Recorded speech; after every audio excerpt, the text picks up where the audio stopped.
reconnaissent comme Seigneur et Sauveur. Tu es leur Père, tu es mon Père.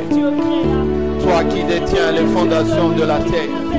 Toi qui détiens l'univers entre tes mains, Seigneur. Oh, qui d'autre peut le faire? Il n'y a que toi.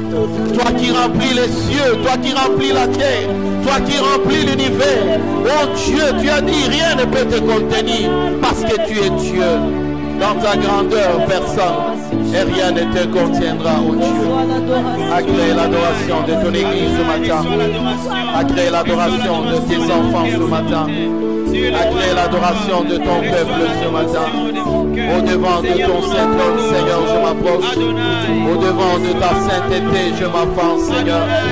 Toi, le Dieu saint qui a voulu partager la sainteté avec des hommes pécheurs que nous sommes. Oh, parce que Christ est mort sur la croix pour nous. Oh Dieu, merci. Toi qui as un amour sans fin pour moi. Toi qui as un amour sans fin pour l'église. Toi qui as un amour sans fin pour mon frère et ma soeur. Toi qui as un amour sans fin pour tous ceux qui ont le Fils en eux. Oh Seigneur.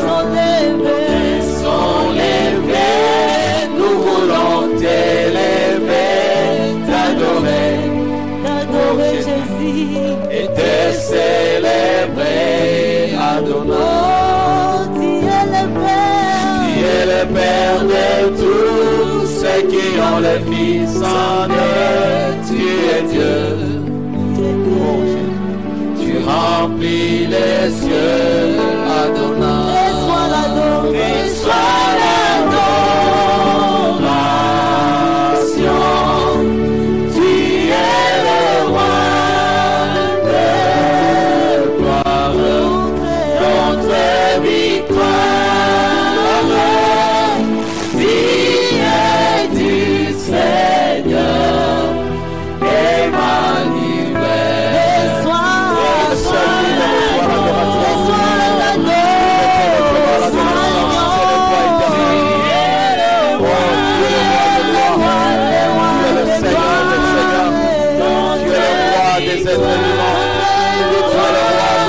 Qui Dieu Seigneur, oh Dieu fidèle, alléluia,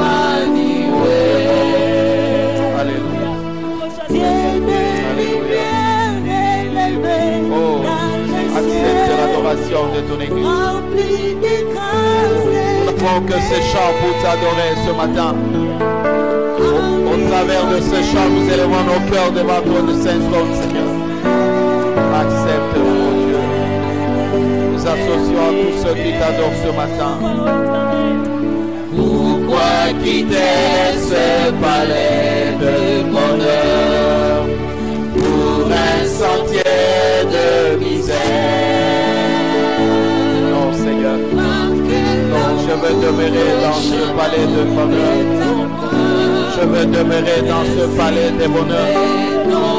Jamais le sentier de misère.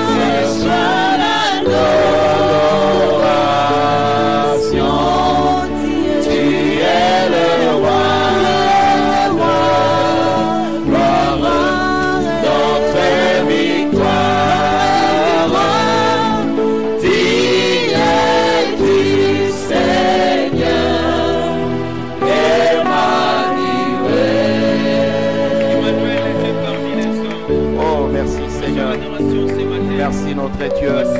Nous t'acclamons parce que tu mérites notre acclamation, notre Dieu.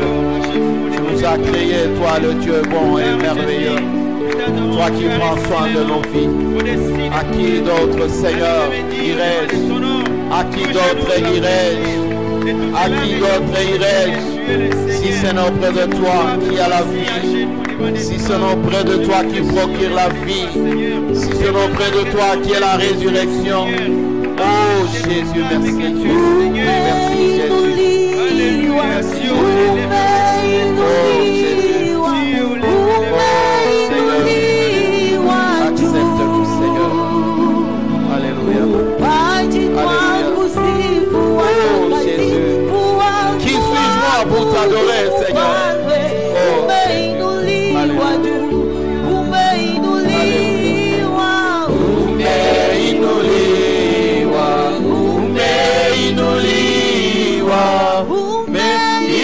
Inuliwa juu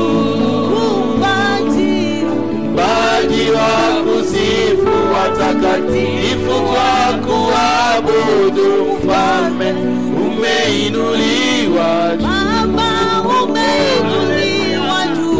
Umeinuliwa, umeinuliwa, umeinuliwa juu.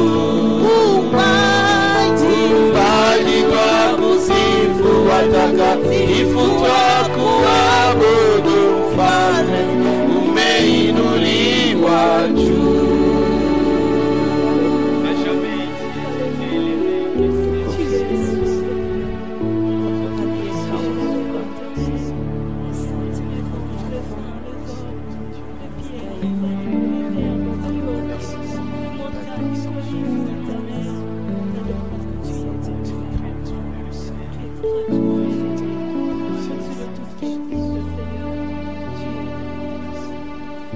Seigneur, merci.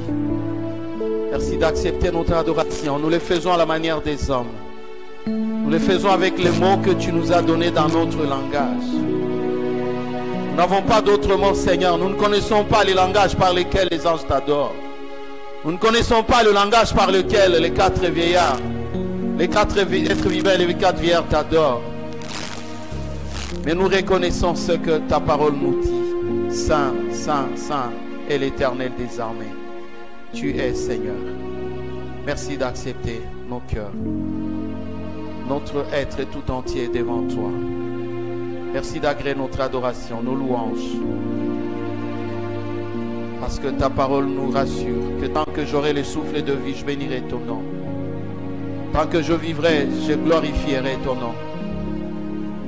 Toi le Dieu qui soutient les montagnes, les fondations de la terre. Toi le Dieu qui aplanit les montagnes. Toi le Dieu qui a la parole, qui appelle à la vie ce qui n'y était pas. Laisse-moi t'adorer. Et merci d'agréer l'adoration de ton Église ce matin. Au nom de Jésus-Christ. Amen. Amen. Amen. Amen. Bien-aimés dans le Seigneur, nous allons partager la parole de Dieu de ce matin. Et nous bénissons notre Dieu qui continue à nous garder pendant cette période difficile que nous traversons en tant qu'Église, que nous traversons en tant que nation, en tant que pays, que nous traversons en tant que monde. Une situation difficile, mais une situation qui n'est pas irréversible parce que nous continuons à espérer, à compter sur notre Dieu qui fait des grandes choses. On nous a dit que pendant le confinement ce n'est pas un moment de repos, ce n'est pas un moment d'abandon, c'est un moment où nous allons beaucoup travailler, nous devons continuer à beaucoup travailler. C'est un moment où nous devons toujours chercher la face de Dieu. C'est un moment où nous devons toujours adorer le Seigneur. Alléluia. Nous devons toujours l'adorer. Et ce matin, le Seigneur nous a mis à cœur une parole que nous allons partager ensemble. Et nous prenons dans la première lecture de ce matin, dans le livre de Deutéronome, le chapitre 10, le verset 12 à 13. Deutéronome, chapitre 10, verset 12 à 13. Nous lisons au nom de notre Seigneur Jésus-Christ. Maintenant, Israël, que demande de toi l'Éternel, ton Dieu, si ce n'est que tu craignes l'Éternel, ton Dieu, afin de marcher dans toutes ses voies, d'aimer et servir l'Éternel, ton Dieu, de tout ton cœur, de toute ton âme, si ce n'est que tu observes les commandements de l'Éternel et ses lois que je te prescris aujourd'hui, afin que tu sois heureux. Amen. Amen. Notre message de ce matin, c'est toujours une question. Nous avons terminé par une question. Ce matin, nous avons encore une question. Faut-il craindre ou aimer Dieu? Telle est la question qui nous est posée ce matin. Faut-il craindre ou aimer Dieu? Amen. Des situations nous arrivent. Nous menons notre relation avec le Seigneur de plusieurs manières. Et parfois, nous avons plusieurs sentiments qui nous animent vis-à-vis de l'Éternel. Et aujourd'hui, la question nous est posée en tant que chrétiens. Devons-nous craindre Dieu ou tout simplement devons-nous aimer le Seigneur? Amen. Nous venons de lire le passage de Deutéronome Israël est en train d'être préparé pour la prise de la terre promise. Et Moïse, vieux qu'il était, est en train de remémorer la loi du Seigneur, de remémorer la parole de Dieu, les commandements de Dieu au peuple d'Israël avant la traversée. Parce qu'en réalité, beaucoup de jeunes qui sont nés dans le désert, beaucoup d'enfants sont nés dans le désert, beaucoup de jeunes, de petits ont grandi dans le désert. Et ils avaient besoin qu'on remémore la loi de l'Éternel, les prescriptions de l'Éternel, la parole de Dieu, pour qu'ils comprennent qu'est-ce que Dieu pouvait bien attendre de son peuple. Faudra-t-il craindre ou aimer Dieu? Amen. Et ici la Bible dit, Moïse dit à Israël, et ça c'est déjà après la traversée du désert, Israël a marché avec le Seigneur, Israël a vu la main de l'Éternel, mais Moïse réalise toujours que c'est un peuple difficile, et Dieu lui-même le dit que c'est un peuple à courir. Et ici, on demande à Israël une seule chose, de craindre l'Éternel. Amen. On demande à Israël de craindre l'Éternel. Et non seulement il doit craindre l'Éternel, mais il doit aussi observer les commandements de l'Éternel et les lois. Ce sont les deux grandes choses que Moïse dit au peuple de l'Éternel qu'ils doivent suivre. Craindre l'Éternel et observer les voies de l'Éternel. Amen. Et Israël a marché de cette manière. Depuis le commencement. Et quand nous voulons comprendre pourquoi Moïse parle de cette manière, nous devons rentrer un peu plus en avant. Nous devons revenir un peu plus au commencement pour comprendre pourquoi Moïse rappelle au peuple de marcher dans la crainte de l'Éternel. D'abord, quand nous parlons de la crainte, ou quand nous parlons de craindre, les dictionnaires simplement nous disent que c'est ressentir un respect craintif. Vous ressentez un respect craintif pour Dieu, parce que nous parlons de Dieu ici. Quand on vous dit de craindre Dieu, ça veut dire que vous devez ressentir un respect craintif envers Dieu. Ça veut dire que vous devez avoir de la peur vis-à-vis de Dieu. Et c'est ce que Moïse est en train d'appeler le peuple de Dieu à faire. Il y a certaines réalités, bien-aimés, que nous allons peut-être voir, qui n'étaient pas encore dans la révélation de Moïse. Moïse n'avait que cette révélation, que le peuple devait craindre Dieu. Et quand nous parlons de l'amour, dans la définition simple de l'amour, on nous dit que c'est un sentiment d'affection et d'attachement profond que quelqu'un éprouve vis-à-vis de quelqu'un d'autre. Sentiment d'affection et d'attachement profond. Et aujourd'hui, nous sommes en train de vouloir regarder, devons-nous craindre Dieu ou devons-nous aimer Dieu? Amen. Et quand nous lisons le plan de Dieu, le plan du salut, nous avons déjà dit ici que la révélation de Dieu a été progressive. Et dans cette révélation progressive, Dieu a commencé à nous dire que l'Ancien Testament n'était que l'ombre du Nouveau Testament.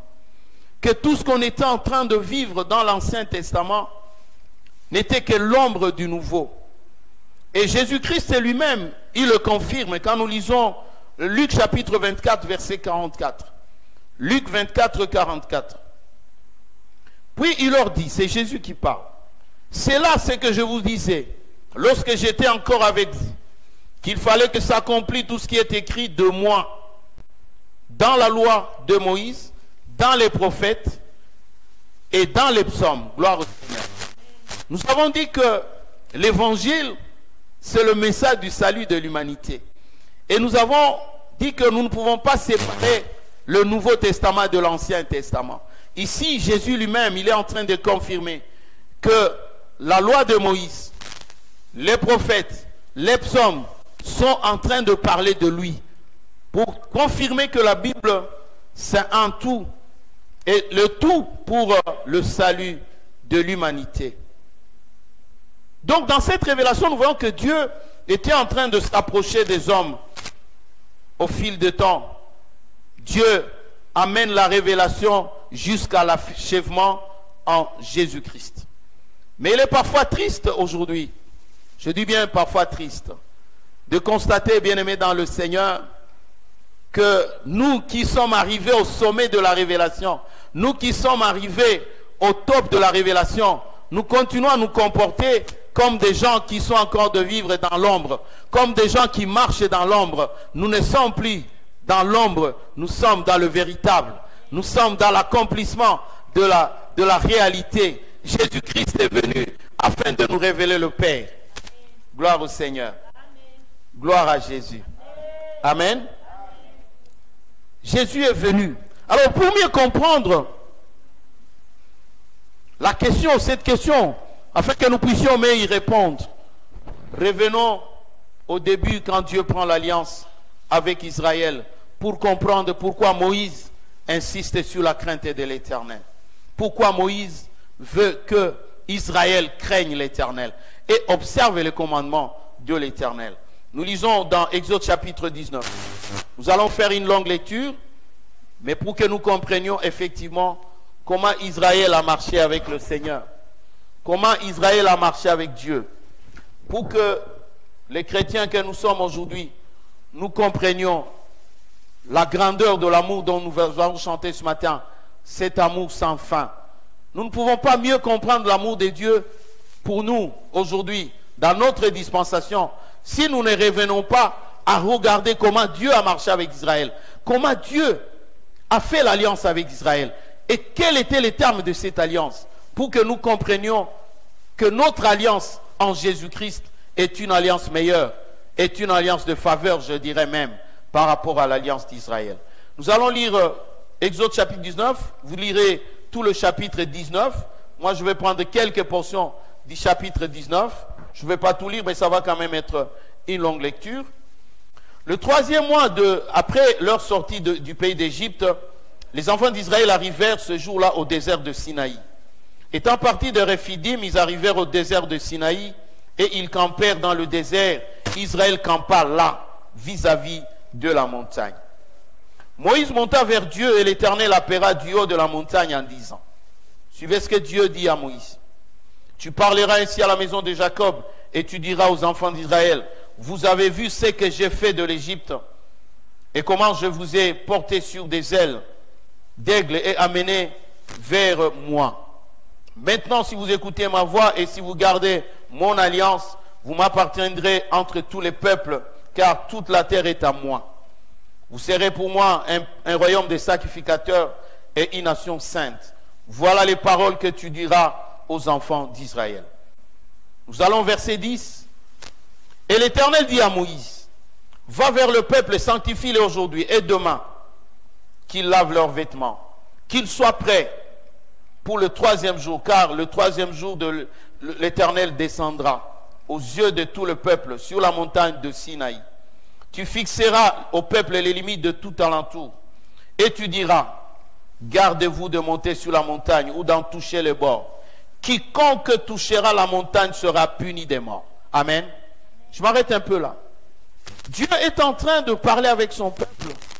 Dieu entre en contact, un contact réel avec Israël. Dieu échange et parle avec Israël.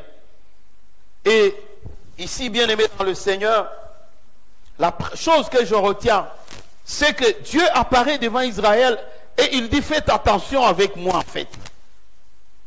Je vais apparaître sur la montagne et quiconque va toucher sur la montagne, il va mourir sur le champ.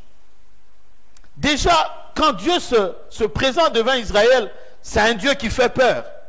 Amen. C'est un Dieu qui fait peur. Israël a connu dès l'avance un Dieu qui fait peur. Et Dieu dit, celui qui va toucher à la montagne, il va mourir.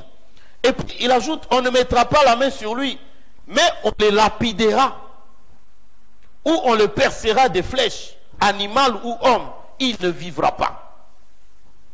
Quand la trompette sonnera, ils s'avanceront près de la montagne. Amen.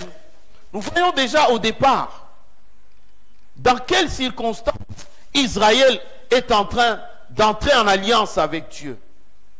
Israël réalise qu'il est en face d'un Dieu puissant, un Dieu fort, un Dieu qui frappe, un Dieu avec lequel on ne doit pas jouer, on ne doit pas s'amuser. C'est un Dieu grand. Et quand vous descendez au verset 18, là vous réalisez encore quelque chose d'extraordinaire qui se passe au moment où Dieu est en train de faire alliance avec Israël. La Bible dit, à partir du chapitre, verset 18, la montagne de Sinaï était tout en feu, parce que l'Éternel y était descendu au milieu du feu. Cette fumée s'élevait comme la fumée d'une fournaise. Et ça, Israël est en train de contempler. C'est que nous n'avons jamais contemplé. C'est que nous n'avons jamais vu. Israël était en train de contempler ce feu. Et toute la montagne tremblait avec violence. Voilà comment Israël contemple son Dieu. Voilà comment Israël entre en contact avec son Dieu. Moïse parlait et Dieu lui répondait à haute voix. Ainsi l'Éternel descendit de la montagne de Sinaï sur le sommet de la montagne. L'Éternel parla, appela Moïse sur le sommet de la montagne et Moïse monta. Amen. Et quand vous continuez à lire la Bible, vous verrez qu'à un moment donné, le peuple a dit à Moïse, non, Dieu parle à Moïse. Nous, on ne veut pas parler avec nous, on ne veut pas t'écouter. C'était tellement terrifiant. Israël s'est trouvé en face d'un Dieu qui les terrifie, un Dieu qui leur fait peur. Voilà pourquoi ils ne pouvaient marcher que dans la crainte. Ils ont commencé à marcher dans la crainte. Et vous savez, quand quelqu'un marche dans la crainte, c'est-à-dire qu'il a peur de la punition. Il est en train d'avoir peur de la punition. Et Israël marchait constamment, ayant la peur de la punition. Ce n'est pas que Israël aimait son Dieu, mais Israël avait peur de son Dieu. Nous devons faire parce que Dieu l'a demandé, parce que Dieu le veut. Et comme Dieu le veut, si je ne le fais pas, je vais être puni. Bien-aimés, en lisant ce passage, nous comprenons que Israël effectivement marchait dans le sentiment de peur, dans la crainte de l'Éternel. Il se trouvait en face d'un Dieu qui punissait, un Dieu implacable, un Dieu qui ne pouvait pas tolérer la désobéissance. C'est le Dieu qui s'est révélé à Israël. Et quand vous lisez tout au long de la traversée du désert, la parole de Dieu nous montre comment Dieu frappait. Vous vous rappelez, à un moment donné, il y a eu la révolte. Et dans cette révolte, Dieu donne ordre à ce que la terre s'ouvre. 22 000 personnes ont disparu. Vous vous rappelez de la révolte de Corée, d'Abiram, comment Dieu a fait descendre le feu pour les consumer. C'est comme ça qu'Israël a marché avec Dieu. Israël ne pouvait pas marcher autrement que dans la crainte de l'Éternel. Et bien aimé dans le Seigneur, nous sommes en train de voir quel doit être notre sentiment aujourd'hui devant le Seigneur. Quel sentiment dois-je avoir devant Dieu? Est-ce que je dois craindre Dieu ou je dois aimer Dieu? Mais nous comprenons en regardant la vie d'Israël, la marche d'Israël avec Dieu, Israël n'avait pas de choix que de craindre Dieu. Amen. Il n'avait que le choix de craindre. Et j'insiste que derrière la crainte, il y a la peur de la punition. Israël marchait constamment ayant la peur de la punition. Et pour confirmer cela, nous pouvons encore regarder comment Dieu punissait l'idolâtrie au milieu de son peuple. Dieu était sévère et Israël marchait avec un Dieu sévère. Et quand vous avez un Dieu sévère, vous ne pouvez marcher que dans la crainte. Quand vous avez un papa sévère à la maison, vous connaissez beaucoup d'enfants, quand le papa arrive, les enfants rentrent dans les chambres, tout de suite. Le père, il est appelé à parler avec ses enfants. Le père est appelé quand il rentre à la maison, d'échanger avec les enfants, de causer avec les enfants. Mais quand le père est sévère, quand il rentre à la maison, tous les enfants fuient dans leur chambre. Telle était la situation d'Israël avec Dieu. Israël marchait avec Dieu en obéissant au commandement de Dieu par la peur. Quand nous lisons Deutéronome 13, Deutéronome 13, le premier verset au 18e, nous n'allons pas tout lire. Nous allons essayer de résumer. Nous n'allons pas tout lire. En fait, dans ce passage de Deutéronome 13, Dieu est en train de montrer comment on doit traiter quelqu'un qui est en train de vouloir introduire l'idolâtrie au milieu d'Israël. Dieu parle de cela. Il parle s'il s'élève au milieu de toi un prophète ou un songeur qui t'annonce un signe ou un prodige, et qu'il y ait accomplissement du signe ou du prodige dont il t'a parlé, en disant, suivez-moi bien, alléluia. Ici, Dieu parle de ce que nous vivons aujourd'hui. Dieu parle de ce que nous sommes en train de connaître aujourd'hui. Dieu dit, s'il s'élève un prophète ou un songeur qui te parle d'un signe, et même si ce signe s'accomplit, mais si ce prophète ou ce songeur te dit, écoutez ce qu'il te dit, allons auprès d'autres dieux, des dieux que tu ne connais point, et servons-les. Quelqu'un qui te dit ça, même s'il a fait un miracle, même s'il a ressuscité un mort, mais qui te dit d'aller chercher d'autres dieux que toi tu ne connais pas, au-delà de ce grand Dieu qui s'est révélé sur le mont Sinaï comme je suis l'Éternel ton Dieu, tu n'auras pas d'autres dieux devant ma face. Si quelqu'un te dit cela, la Bible dit, tu n'écouteras pas les paroles de ce prophète ou de ce songeur, car l'Éternel votre Dieu, qui vous met à l'épreuve pour savoir si vous aimez l'Éternel votre Dieu de tout votre cœur, de toute votre âme. Vous irez après l'Éternel votre Dieu et vous le craindrez. Vous observerez ses commandements, vous obéirez à sa voix, vous les servirez et vous attacherez à lui. Et quand vous suivez le passage en bas, Dieu dit comment vous pouvez tout faire pour que ce prophète ou ce songeur soit mis à mort. Amen. Tout le monde le savait. Quelqu'un qui va oser, même s'il est tenté, même s'il veut adorer d'autres dieux, il ne le faisait pas parce qu'ils aimaient Dieu. Ils ne le faisaient pas parce qu'ils avaient peur d'être lapidés. Ils avaient peur de la mort. Mais beaucoup voulaient bien aller adorer d'autres dieux. Beaucoup voulaient s'associer à d'autres dieux. Et aujourd'hui, c'est de la même manière. Beaucoup de personnes sont encore en train de vivre dans la crainte de l'Éternel. Il y a des choses qu'ils veulent faire, mais ils ont peur des sanctions, parfois même des sanctions de l'Église.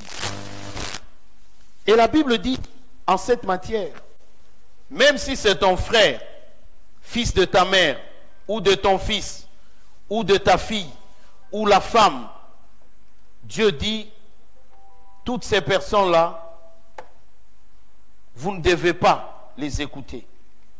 Et quand il s'agit de quelqu'un de ta maison, écoute ce que la Bible dit. Si c'est quelqu'un de ta maison, mais tu le feras mourir. Vous comprenez ça? Quelqu'un de ta maison. Si c'est ton frère qui est venu te dire, est-ce qu'on peut aller adorer d'autres dieux? Dieu dit, tu le feras mourir. Ta main s'élèvera la première sur lui pour le mettre à mort. Et la main de tout le peuple ensuite. Tu le lapideras et il mourra. Parce qu'il a cherché à te détourner de l'Éternel. Amen. C'est vrai qu'aujourd'hui, il y a beaucoup de gens qui viennent nous amener des choses, qui veulent nous séparer des dieux, qui veulent nous amener loin les dieux. Nous ne faisons rien. Mais en Israël, la parole de Dieu était telle que une telle personne n'a pas droit à la vie. Quelqu'un qui vient vouloir t'éloigner de Dieu, qui veut t'amener à adorer d'autres dieux, il n'avait pas droit à la vie. Et la Bible dit, il devait être lapidé. C'est pour cela que dans certaines religions que je ne cite pas, qui appliquent la loi, œil pour œil, dent pour dent, une fille qu'on engrosse dans la famille, c'est son frère aîné qui va l'achever. Son propre frère aîné qui va le tuer. Et dans leur religion, ce n'est pas un péché. Et ça, nous disons, nous sommes dans une dispensation. Nous sommes dans la dispensation de la loi. Et dans la dispensation de la loi, Dieu s'est montré comme un Dieu qu'on doit craindre. Dieu s'est révélé comme un Dieu qui est implacable, un Dieu qui frappe, un Dieu qui tue. C'est comme ça qu'il s'est révélé à son peuple. Voilà pourquoi Moïse rappelle à Israël, il dit, vous devez craindre l'Éternel et vous devez obéir à sa parole. Alléluia. Parce que Moïse savait comment Dieu agissait. Moïse savait comment Dieu frappait. Moïse savait comment Dieu s'est révélé à lui. Comment Dieu s'est révélé à son peuple. Il va continuer à frapper. Voilà pourquoi il appelle les hommes à changer. Bien-aimés dans le Seigneur, Dieu dit, il en sera de même les habitants d'une ville. Si une ville, les habitants commencent à s'être détournés de Dieu, ils étaient tous voués à disparaître. Ce passage nous montre à suffisance que la crainte envahissait le peuple et par conséquent l'obéissance de Dieu était plus dictée par la peur de la punition qu'à l'attachement réel à Dieu. Amen. Donc Israël craignait la punition qu'à s'attacher réellement à Dieu. Nous avions dit que l'amour, c'est l'affection et l'attachement profond d'une personne envers quelqu'un d'autre. Et ici, quand nous lisons la marche de Dieu avec Israël, nous réalisons que Israël, son attachement n'était pas un attachement véritable, réel, profond. C'était un attachement par peur de la punition. Et nous pouvons dire quoi à ce sujet? Toute obéissance, retenez ça bien, bien-aimés dans le Seigneur, toute obéissance liée à la crainte de la punition n'est qu'une pure hypocrisie. Amen. Toute obéissance qui est liée à la peur de la punition, qui est liée à la crainte de la punition, n'est que pure hypocrisie. Et cela, nous le vivons. Aujourd'hui, nous vivons dans l'église de l'hypocrisie, tout simplement parce que beaucoup de gens vivent dans la crainte de Dieu, vivent dans la crainte des pasteurs, vivent dans la crainte des dirigeants, vivent dans la crainte des autres. Et plus vous vivez dans la crainte, plus vous allez vivre dans l'hypocrisie. La crainte ne peut faire aboutir que par l'hypocrisie. Je rappelle l'histoire de cette femme qu'on a amenée vers Jésus. Qui amenait cette femme? C'était des gens qui voulaient la lapider. Ils voulaient la lapider, pourquoi? Parce qu'ils lisaient la loi. Et la loi disait, une adultère, on doit la lapider. Et qui venait à lapider cette femme? C'est des hypocrites. C'était plein d'hypocrites. Des gens qui se cachaient. Parce que le danger de la crainte, c'est qu'on se cache. Le danger de la crainte, c'est qu'on cache réellement ce qu'on est. C'est ça le danger de la crainte.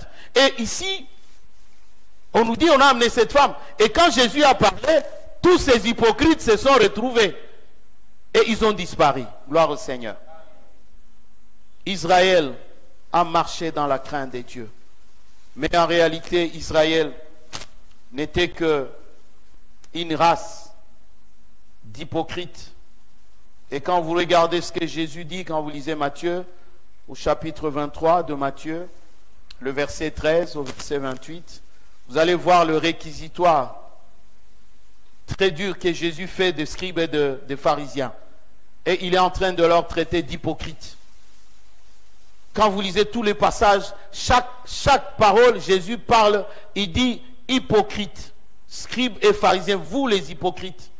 Parce qu'en fait, la loi, qui était le résultat, qui amenait les gens dans la crainte de Dieu, dans la crainte de Dieu, n'a formé qu'une race des hypocrites, n'a formé qu'une bande des hypocrites. Et aujourd'hui, l'Église ne doit pas fonder une bande d'hypocrites.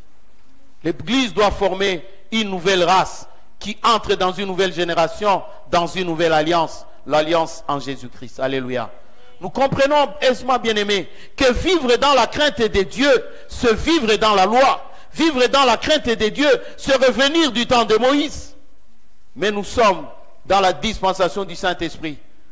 Nous devons vivre une autre manière, une autre relation avec le Seigneur notre Dieu. Gloire au Seigneur. Amen. Devons-nous craindre Dieu ou devons-nous aimer Dieu? Telle est la question qui nous est posée. Nous avons dit que l'amour est défini comme un sentiment d'affection et d'attachement profond qu'éprouve une personne pour une autre. Et la crainte m'amène une obéissance sans réel attachement. Et quand vous regardez dans Romains chapitre 13 verset 5, quand l'apôtre Paul parle du respect des autorités, de la soumission aux autorités, ce passage nous dit, il est donc nécessaire d'être soumis, non seulement par crainte de la punition, mais encore par motif de conscience. Amen. Beaucoup de gens, même aujourd'hui dans les églises, beaucoup de gens vivent dans la crainte.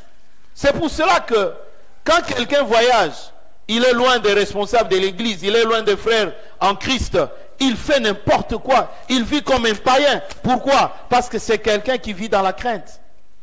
Ce sont des personnes qui vivent dans la crainte de Dieu. Et la crainte de Dieu amène beaucoup de gens à se comporter indignement. Parce qu'en réalité, il fait des choses qu'il n'aime pas. il obéit à des choses qu'il n'accepte pas. Mais il le fait parce qu'il a peur qu'il soit sanctionné. Jean chapitre 3, versets 16 à 21, la Bible dit, « Car Dieu a tant aimé le monde qu'il a donné son Fils unique afin que quiconque croit à lui ne périsse point, mais qu'il ait la vie éternelle. » Amen. Dieu, en effet, n'a pas envoyé son Fils dans le monde pour qu'il juge le monde. Jésus n'est pas venu dans le monde pour qu'il juge les mondes. Vous comprenez déjà qu'à ce stade, nous sommes en train de changer de dispensation. Dieu est en train de changer d'attitude vis-à-vis de son peuple nouveau.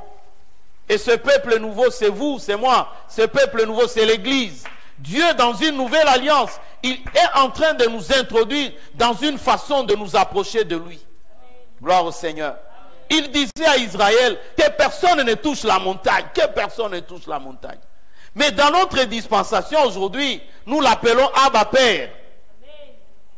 Une autre dispensation, une autre relation véritable avec Dieu. Et il dit, le Fils n'est pas venu condamner le monde. Il n'est pas venu pour qu'il juge le monde, mais pour que le monde soit sauvé par lui. Alléluia. Jésus est venu pour que le monde soit sauvé par lui. Dieu change sa manière de marcher avec les hommes. Voilà pourquoi nous avons dit, la révélation est progressive. Ce que nous vivons aujourd'hui, si vous le dites à Moïse, Moïse lui connaît seulement ce Dieu grand, ce Dieu redoutable qu'on doit craindre. Mais quand Jésus vient, c'est pour une autre dispensation. Jésus vient nous dire, ne craignez pas le Dieu, c'est votre Père. Approchez-vous de lui. Approchez-vous de lui. Et quand il dit avec crainte et tremblement, ce n'est pas la crainte de la loi. Ici, c'est la crainte par rapport à l'amour que nous devons avoir vis-à-vis de Dieu. Alléluia. Celui qui croit. Et puis il dit, mais que le monde soit sauvé. Celui qui croit en lui n'est point jugé. Mais celui qui ne croit pas est déjà jugé, parce qu'il n'a pas cru au nom du Fils unique de Dieu. Amen. Nous avons cru en Jésus. La Bible dit, nous ne sommes pas jugés. Nous ne sommes pas jugés, parce que nous avons cru au Fils de Dieu qui est venu pour libérer le monde. Mais celui qui ne croit pas en Jésus, il est déjà jugé. Quelqu'un qui n'a pas donné sa vie à Jésus, la Bible dit, il est déjà jugé. Mais parce qu'il est encore vivant, il peut encore faire annuler ce jugement. Alléluia. Il peut encore faire annuler ce jugement. S'il croit en Jésus. Voilà pourquoi on insiste beaucoup. Pour dire, quand on est vivant, arrangeons nos vies quand nous sommes vivants. Réglons nos vies quand nous sommes vivants. On ne règle pas la vie après la mort. Parce qu'après la mort, on va partir déjà jugé. Jésus-Christ est venu. Et la Bible dit, ce jugement, c'est que la lumière est venue dans le monde. Les hommes ont préféré les ténèbres à la place de la lumière, parce que leurs œuvres étaient mauvaises. Car quiconque fait le mal est la lumière, et ne vient plus à la lumière de peur que ses œuvres ne soient dévoilées. Nous venons de parler tout à l'heure que quand nous marchons dans la crainte, nous allons marcher dans le fait de nous cacher. Les hommes cachent leur péché par peur, par crainte. Et on n'amène pas les choses à la lumière. Voilà pourquoi souvent, je le dis même ici à l'église, il y a même des serviteurs de Dieu qui ne confessent pas. Il y a des chrétiens qui ne confessent pas à cause de la peur. Parce qu'ils savent que je suis choriste et dès que je confesse, on va me mettre en dehors. Dès que je confesse, on va me chasser. Le Fils de Dieu n'est pas venu juger. Il est venu sauver l'homme. Il est venu sauver le monde. Amen. Que Dieu nous aide, bien-aimés dans le Seigneur, à comprendre que nous devons répondre à l'amour de Dieu. Parce que nous allons arrêter là. La question était, devons-nous craindre Dieu ou devons-nous aimer Dieu? Mais en lisant ce passage, nous comprenons que nous étions voués à la mort, comme Israël, comme nous marchons. Israël marchait dans le péché, dans la désobéissance. Dieu frappait. Et de notre côté, ça aurait été la même chose. Mais gloire soit rendue à Dieu, parce que quelqu'un a pris notre place. Il a accepté de mourir à notre place. Nous étions voués à la mort, mais Jésus-Christ s'est montré à la croix pour nous. Alléluia. Et comme Jésus est mort sur la croix, nous sommes en train de répondre. Nous répondons à l'amour de Dieu. Mon amour n'est que la réponse à l'amour de Dieu. Dieu a manifesté son amour envers moi. Je n'obéis pas à la parole de Dieu parce que je crains la punition. J'obéis à la parole de Dieu parce que je réponds à l'amour de Dieu. J'aime Dieu qui m'a donné le salut gratuitement. Alléluia. Nous devons amener les chrétiens bien-aimés dans le Seigneur à marcher dans l'amour de Dieu et non dans la crainte de Dieu. Les chrétiens doivent comprendre qu'ils aiment Dieu parce que Dieu les a aimés le premier. La Bible dit, oh, Dieu nous a aimés le premier et il a envoyé son Fils. C'est cet amour-là. C'est à cause de cet amour que j'aime Dieu. Je n'aime pas Dieu parce que je crains qu'il me frappe. Je n'aime pas Dieu parce que je crains qu'il me tue. Non, j'aime Dieu parce que Dieu m'a aimé le premier. Gloire au Seigneur. Et si tous les chrétiens peuvent comprendre, et l'amour que j'ai en Dieu, à cause de l'œuvre que Christ a accomplie sur la croix pour moi, est plus fort que la crainte, bien-aimé. Va au-delà de la crainte. Nous allons au-delà de la crainte. Parce que quelqu'un qui aime Dieu, il cherche à plaire à Dieu. Il est attaché à Dieu. Il cherche à ce que son œuvre soit un parfum agréable devant la face du Seigneur. Alléluia. Quelqu'un qui aime Dieu, il ne cache rien. Il vient toujours à la lumière. Parce que la Bible dit, nous devons amener à la lumière les choses qui sont faites dans les ténèbres, afin que le Satan soit vaincu. Gloire au Seigneur. Aimons Dieu, bien-aimés dans le Seigneur. Arrêtons de craindre Dieu. Aimons Dieu. Parce que dans l'amour de Dieu, il y a la crainte là-dedans. Et la crainte a une petite portion là-dedans. Aujourd'hui, quand je rentre à la maison, en tant que père, je suis content quand je retrouve les enfants qui viennent m'accueillir, qui viennent parler avec moi, qui viennent échanger avec moi. Et c'est ce que nous sommes aujourd'hui. Nous avons la grâce d'adorer Dieu. Nous avons la grâce de louer Dieu. Nous avons la grâce de confesser nos péchés. Nous avons cette grâce. Alors que les autres, on les frappait. Pendant qu'on frappait les autres, nous, Dieu nous donne l'opportunité de confesser le péché parce que quelqu'un est mort sur la croix. Bien-aimés, nous devons répondre à l'amour de Dieu par un autre amour de notre côté. Et cet amour, nous devons l'avoir chaque jour. Si nous obéissons à la parole de Dieu, pas à cause de l'amour que nous avons envers Dieu, pour l'œuvre que Christ a accomplie sur la croix, notre relation avec Dieu va être forte et va être une relation sincère. Que Dieu nous aide à bien marcher avec lui. Que Dieu nous soutienne à l'aider, à l'aimer, pardon, et à ne pas le fuir. Parce que la crainte nous amène à fuir la face de Dieu. Que Dieu nous bénisse et bénisse sa parole. Amen. Père, merci. Merci pour cette parole de ce matin. Tu as voulu, Seigneur, que nous répondions à cette question. Dois-je te craindre ou t'aimer? Et tu me rassures, Seigneur, que je ne suis plus de la dispensation de la loi, où le peuple marchait dans la crainte, où le peuple refusait ta présence. Mais je suis dans la dispensation du Saint-Esprit. Je suis un racheté de Jésus. Je suis dans l'alliance nouvelle, l'alliance en Jésus-Christ, où tu t'approches des hommes, où tu es venu habiter parmi les hommes et dans les hommes, où tu as trouvé ta demeure en moi, Seigneur. Tu m'as appelé à t'aimer, ô Dieu, à entrer dans la profondeur, à m'attacher à toi dans toute ma vie. Apprends-nous, Seigneur. Fais de nous des chrétiens qui t'aiment et non des chrétiens qui marchent dans la crainte. Fais de nous des chrétiens qui comprennent que tu es notre Père et que nous devons nous approcher de toi en toutes circonstances et en toutes choses. Parce que tu es notre Dieu.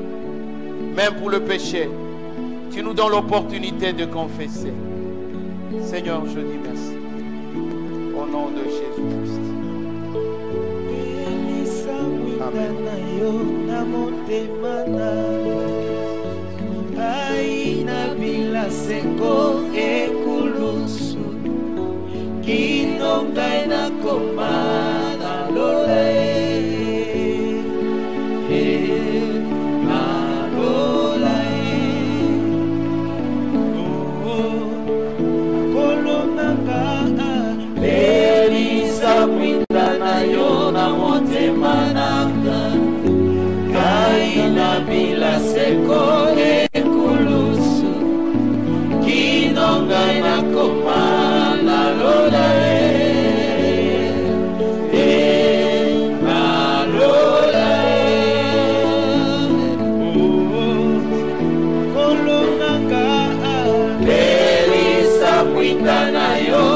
motema nanga ngai nabila seko ekulusu kino ngai nakoma na lole. Nous allons prier, bien-aimés dans le Seigneur. Nous allons demander à Dieu de bannir l'hypocrisie dans nos vies. Nous sommes des chrétiens, nous ne devons pas vivre dans l'hypocrisie. Nous devons marcher dans la vérité devant notre Dieu. Tous ceux qui marchent dans l'hypocrisie, ils sont encore dans la loi, dans l'ancienne alliance, dans la crainte de Dieu. Mais le Seigneur nous dit, il est fidèle et juste même pour pardonner les péchés. Il n'y a rien qui peut vous empêcher de vous approcher du trône de gloire de Dieu. Il n'y a rien aujourd'hui. Parce que Christ a porté sur la croix nos faiblesses, nos péchés. Et la voie est libre pour que nous nous approchions de Dieu, même pour confesser nos péchés. Nous allons demander à ce que Dieu détruise, éloigne de nous l'hypocrisie. Que nous soyons des chrétiens sincères et que nous marchions dans l'amour de Dieu. Prions le Seigneur. Éternel notre Dieu, merci. Merci de pardonner quiconque ce matin se reconnaît, oh Dieu, hypocrite dans sa marche. Quelqu'un qui se reconnaît, Seigneur, marchant à double vitesse dans sa marche, dans sa relation avec toi. Oh Éternel, tu es le Dieu qui pardonne. Tu es le Dieu qui efface l'iniquité et le péché. Merci Éternel de pardonner tes enfants qui ont cru marcher dans la crainte au lieu de marcher dans ton amour éternel, au lieu de répondre à cet amour infini, dans cet amour sans fin que tu nous as manifesté en Jésus. Seigneur, aide-nous à être de véritables chrétiens, des hommes et des femmes qui marchent dans l'amour de Dieu. Nous n'avons pas peur de la punition pour obéir. Nous n'avons pas besoin, Seigneur, des menaces pour obéir.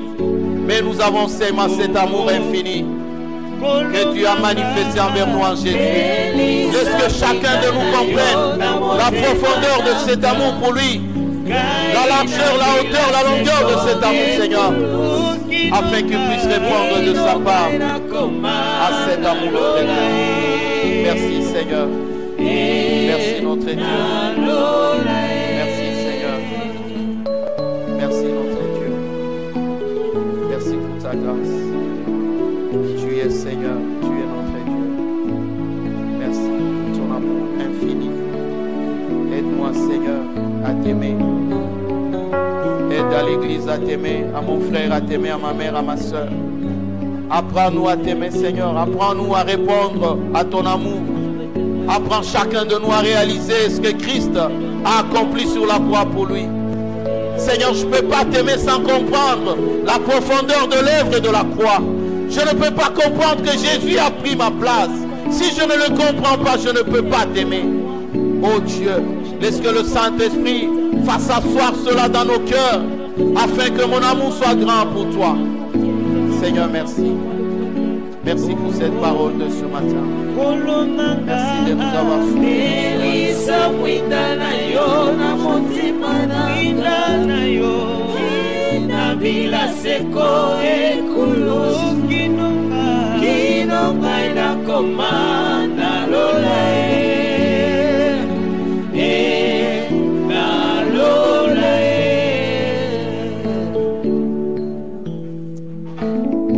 Seigneur, merci parce que tu es avec nous et tu veux nous apprendre, Seigneur, à avoir des sentiments bons vers toi. Je veux avoir de l'affection et un attachement profond pour toi, Seigneur, parce que ce que tu es pour moi est difficile à mesurer par ma petite intelligence. Apprends-moi seulement à t'aimer, Seigneur. Au nom de Jésus-Christ. Amen. Amen. Amen. Bien-aimés, nous sommes presque à la fin de notre programme d'aujourd'hui.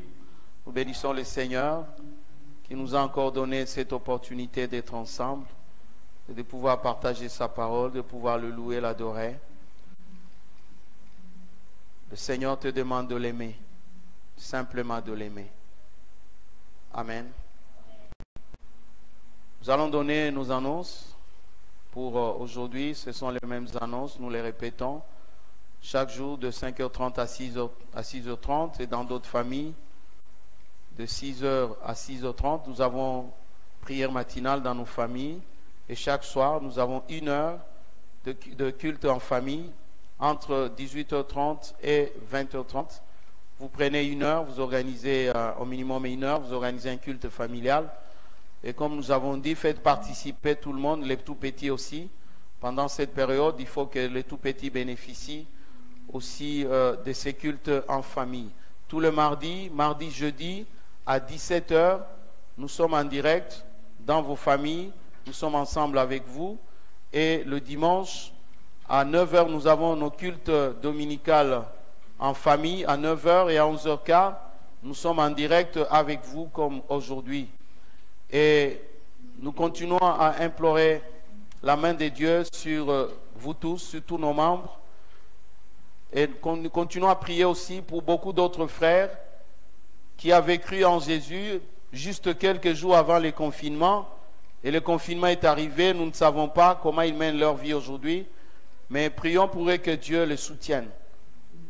Nous allons aussi vous dire que vos dîmes, vos offrandes, vos collectes, vos actions de grâce que vous récoltez dans vos cultes de famille, vous pouvez les amener à l'église le mardi, le jeudi à 17h ou le dimanche à 12h ou simplement vous pouvez les envoyer sur le numéro RTL ou M-Pesa qui vous sont déjà communiqués. Cela nous parviendra et nous croyons bien le protéger et les garder jusqu'au jour de fin de confinement où nous allons nous retrouver encore à notre lieu habituel de culte. Amen. Encore une fois, nous disons merci à Dieu pour le petit troupeau de la chorale. Que Dieu vous bénisse. Que Dieu bénisse l'équipe technique qui, grâce à elle, nous arrivons vers vous. Sans cette équipe, nous ne serons pas avec vous, bien-aimés dans le Seigneur. Et nous bénissons aussi Dieu pour tous ces bien-aimés et qui sont là ce matin. Que Dieu vous bénisse aussi. Nous allons nous mettre debout pour clôturer notre culte. Nous rappelons à toute l'Église que le samedi 23, en mode confinement, le frère Olivier et la sœur Ruth Moudebo vont être bénis dans un lieu que nous ne citons pas. C'est toujours en mode confinement. Vous comprenez? Nous sommes en mode confinement, on refuse, on nous demande pas plus de 20, donc ils seront bénis. Et ils préfèrent être bénis pendant cette période. Nous allons les accompagner à cela, donc le samedi 23. Amen. Nous allons dire merci à Dieu pour terminer ce service. Éternel, merci parce que nous sommes à la fin de notre service d'aujourd'hui. Merci pour ce beau dimanche, le 17 mai 2020. Merci pour nous tous qui avons participé à ce culte. Merci Seigneur de communiquer la vie à d'autres qui n'ont pas été avec nous, mais qui vont nous suivre sur YouTube ou sur Facebook. Laisse Seigneur que cette parole, que ce moment d'adoration leur apporte aussi de la joie et de la bénédiction. Laisse que ton amour, notre Dieu, notre Père, la paix et la grâce de notre Seigneur Jésus-Christ, la puissance et la communion du Saint-Esprit soient avec nous tous, au nom de Jésus-Christ. Amen. Amen. Nous disons aussi que notre frère David, le responsable technique, il est alité. Continuons à prier pour lui. Que Dieu vous bénisse. Chantez.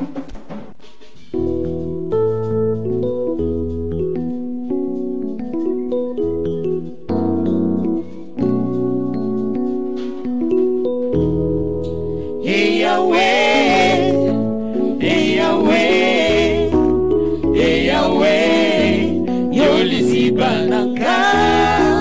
Hey Yahweh, hey Yahweh, hey Yahweh, Yomozindo Nanga.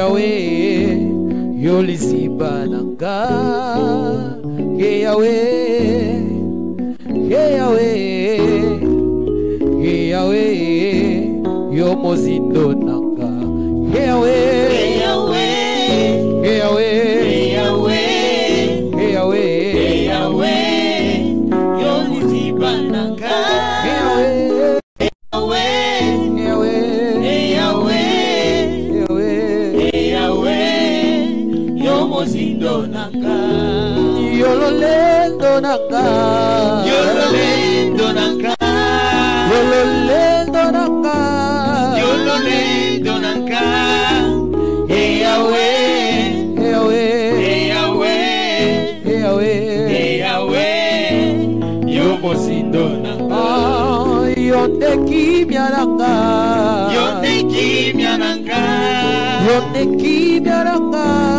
Yonde kimya nanga Hey Yahweh Hey Yahweh Hey Yahweh Yo mozindo nanga Ozali ponanga Oye bimaka na tongo Ozali ponanga Eyano na mikaka tano Zela ya solo ya kotambola Yesu nanga ikumama Zela ya solo ya kotambola Yesu nanga ikumama Ozali ponanga Moye bimaka na tongo Ozali ponanga Eyano na mikaka tano Zela ya solo ya kotambola Yesu nanga ikumama Zela ya solo ya kotambola Yesu nanga ikumama Kumama kumame yawe Kumame yawe kumama kumame yawe Kumame yawe kumama kumame yawe Kumame yawe kumame yawe Kumame yawe kumama kumame yawe Kumame yawe Sakate bila kayo sasa papa Mame yawe Mame yawe Kama kote